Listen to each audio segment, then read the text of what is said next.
I'm Gabriella, and I'm 22. Today, I'll share a tale from my turbulent past. My family was never typical. My parents' split predated my birth, their feud revolving around my surname. Dad took me to court when I was little, sparking a marathon trial that spanned my infancy to age 5. Growing up under that shadow was tough. My choices, now clearer in prison, were influenced by secrets unearthed when Mom finally confided in me about Dad's deeds. Mom's brief hospital stay saw Dad relentlessly trying to reach her. Upon her return, she found him waiting, prompting her to call the cops and oust him. Months later, he legally challenged my name, not Mom's, but mine. Courtrooms became my playground as Mom paraded me through hearings, a mere babe. The media feasted on our family's turmoil, amplifying our saga into a national spectacle. Protests besieged the courthouse and sometimes our home. It was a harrowing upbringing. The legal saga stretched until I turned 5, the judge's exasperated cry finally drawing it to a close. "Enough is enough," he bellowed, granting me the power to pick my surname. A weighty decision for a child, and I chose Foster. If only I'd had the guidance of an adult then. High school as Gabriella Foster was a minefield. The target of endless jokes, I had a few fleeting friendships that quickly fizzled out.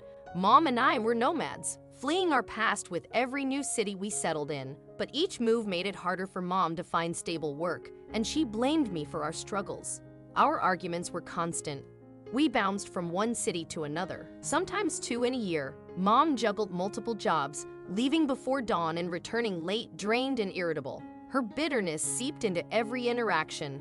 "I used to be a nurse before you came along," she'd remind me, her tone dripping with resentment.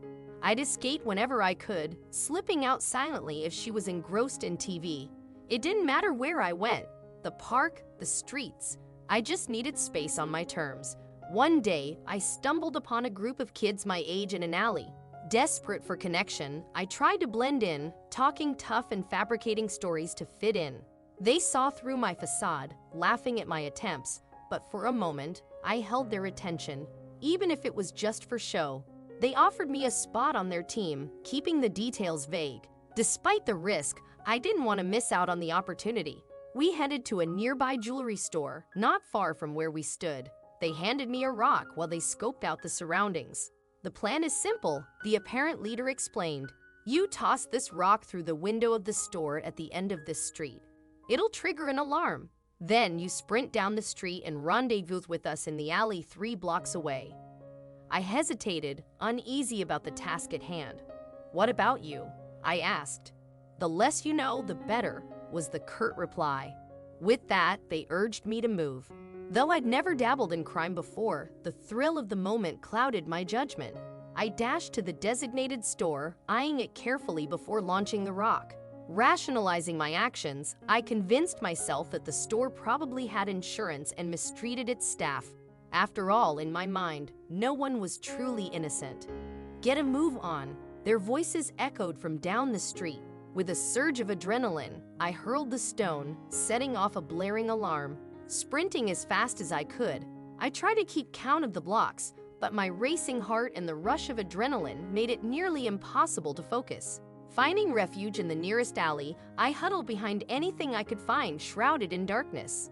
Minutes later, the wail of sirens filled the air, flashing lights painting the alleyway in red and blue.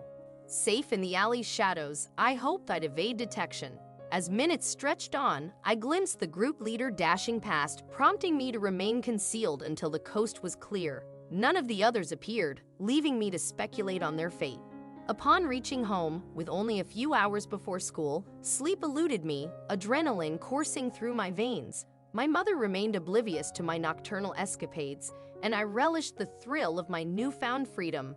Night after night, I ventured out, refining my approach with each excursion.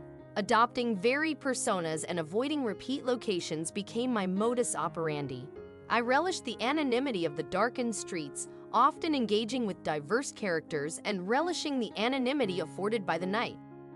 However, one evening shattered my carefully crafted routine. Straying into a residential neighborhood, I sensed a presence trailing me. Maintaining composure, I quickened my pace, concealing any trace of unease. The synchronized footsteps echoed behind me, raising my apprehension. I racked my brain, unable to fathom who might be tailing me. Despite my careful efforts to remain anonymous during my nocturnal exploits, I found myself trailed by an unknown figure. Gripped by fear, I quickened my pace, hoping to evade my pursuer. But my attempts proved futile as a hand seized my shoulder, wrenching me backward with a force that left me reeling. Before I could react, a hand clamped over my mouth, stifling my cries for help. In the dimly lit alley, I struggled against my assailant, my mind racing with questions. With a stern command to silence, the voice sounded oddly familiar, sending a shiver down my spine. Pinned against the cold brick wall, I awaited an explanation, the darkness obscuring the identity of my captor. As the hand withdrew, I nodded in compliance, suppressing the urge to scream. With a sigh of relief, he spoke, revealing our previous encounter during the jewelry store heist. Confusion washed over me as I grappled with the realization that the leader of the robbery stood before me. Questions tumbled from my lips, but before I could articulate them, he voiced his plea for assistance in bailing out his comrades. Unsure of how to respond, I listened as he outlined his predicament, assuring me that he wouldn't involve me in his criminal activities. If you could just be a distraction for me, I might be able to get enough jobs to get them out of jail. If you don't join them first, I retorted, injecting a hint of sass into my response. Despite my skepticism, I admired his determination to help his friends. As we'd approached the Target store, he outlined his plan, urging me to replicate my previous role in the heist. Reluctantly, I accepted the stones he handed me, my conscience weighed down by guilt. With a deep breath, I steeled myself for what was to come. Launching into action, I hurled the rocks with precision, each impact sending a shiver down my spine. The sound of breaking glass reverberated through the night as I sprinted away from the scene, my heart pounding in my chest. Arriving home under the cover of darkness, I was met with an unexpected confrontation. My mother, her expression a mix of concern and anger, awaited my return. Caught off guard, I struggled to formulate a response, the weight of my actions bearing down on me. I could handle this. Is that any of your business? I challenged, my voice wavering slightly despite my attempt at confidence. My mother's sharp retort pierced the air, her frustration evident. Refusing to yield, I repeated my question, maintaining a stoic expression as she struggled to contain her anger. As tensions escalated, I found myself standing firm, unwilling to back down in the face of her accusations. Though I longed to escape the confrontation, I remained rooted to the spot, determined to assert myself. The weight of years of unresolved conflict hung heavily in the air, fueling my defiance. Retreating to the solace of my room, I grappled with a flood of emotions, my anguish spilling forth in tearful sobs. Alone in the darkness, I strained to catch fragments of my mother's conversation, desperate for answers to the questions that plagued my troubled mind. The revelation that followed sent shockwaves through me, shattering my already fragile sense of security. As my mother's words echoed in my ears, I grappled with the realization that my past held darker secrets than I had ever imagined. With each passing moment, the facade of normalcy that I had clung to crumbled, leaving behind a tangled web of deceit and betrayal. As I retreated from the doorway, leaving my mother to her private thoughts, a wave of determination washed over me. I couldn't undo the past, but I could strive to make amends. Clinging to that resolve, I devised a plan to bring her solace, a small token of my remorse. Drawing upon the knowledge I had unwittingly gained from the boy's criminal escapades, I orchestrated a daring haste of a diamond ring and matching earrings. With careful precision, I executed the plan, navigating the shadows with practiced ease. Upon returning home, I carefully concealed the stolen treasures in a makeshift gift box, a tangible symbol of my contrition. Anticipation bubbled within me as I presented the gifts to my mother, my heart pounding with a mixture of anxiety and hope. To my relief and joy, her reaction surpassed all expectations. Tears welled in her eyes as she embraced me, her gratitude palpable. In that moment, the weight of my transgressions began to lift, replaced by a sense of redemption and renewal. As we savored the precious moments of reconciliation, I realized that forgiveness, though hard-won, had the power to heal even the deepest wounds. Together, we basked in the warmth of newfound understanding, united by love and the promise of a brighter tomorrow. As the sun cast its warm glow through the windows, my mother and I reveled in the simple joy of togetherness. cherishing each moment as if it were a precious gem. With laughter as our soundtrack, we whiled away the hours, cocooned in the comfort of our shared love.